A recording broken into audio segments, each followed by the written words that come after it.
Now boys, what can I say about One Punch Man Season 3 that hasn't been said already? Honestly, I have no idea. It already has the lowest rated episode in anime history with episode 6, cause Lord knows that f***ing Abomination deserved it. So surely it can't get any worse, right? What are you stupid? Now I'm sure I'm not the only one with this thought process, but at this point, as much as I despise the bottom of the barrel animation we are getting, I'm literally just watching for the story. However, if it were up to me, I'd have Season 3 completely removed from every digital platform. I would have it remade with a superior studio like Madhouse, and I would have a much bigger budget because quite frankly, One Punch Man deserves it, and f*** Bandai Namco for f***ing the series over. Because I'm gonna be honest dude, as much as people hate JC Star for this shit, it's really not their fault. It's Bandai Namco's fault. But before I get to that, let's briefly talk about episode 7 because it kind of leads into that previous topic I wanted to talk about. Now episode 7 so far is the most action-packed episode in season 3 and my god is it disappointing.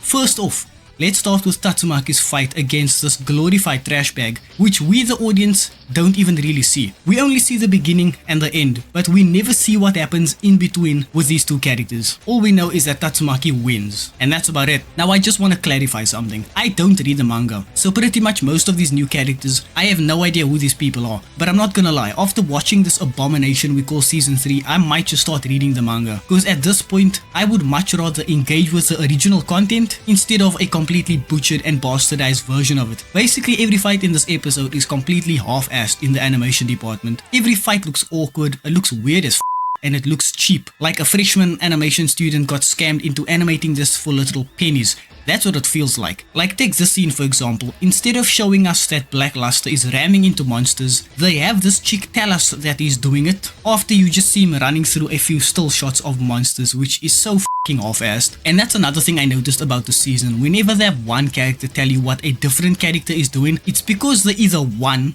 didn't animate it properly, or 2, they animated it lazily. Because it's a lot easier to animate a character talking with only mouth flaps than it is to animate a fully fleshed out dynamic fight scene. And so far this show has little to none of that. Now after hearing all that, you probably think that I'm crazy when I say JC staff isn't the problem. Now sure, they are a contributor, but they are by no means the root cause. The root cause of this issue is the one funding the show, and that would be Bandai Namco. They are to blame for the shit stain, because if you go look at some of JC Staff's older work, the animation there is so f***ing good dude. Like go look at UQ Holder, which is a beautifully animated show released in like 2017. Go look at A Certain Magical Index, which is just as good, if not better, and that show was released back in like 2008. Go look at Is It Wrong to Try to Pick Up Girls in a Dungeon. That f***ing show's name is still a goddamn mouthful, holy shit. Anyway, I didn't even know that JC Staff animated that show, and it's so f***ing good. Like take episode 8 in season 1 for example, that fight with a Minotaur is so f***ing gas. The animation, the cinematography, and the composition were all on point. And these are all perfect examples of really well animated shows that were animated by none other than JC Staff.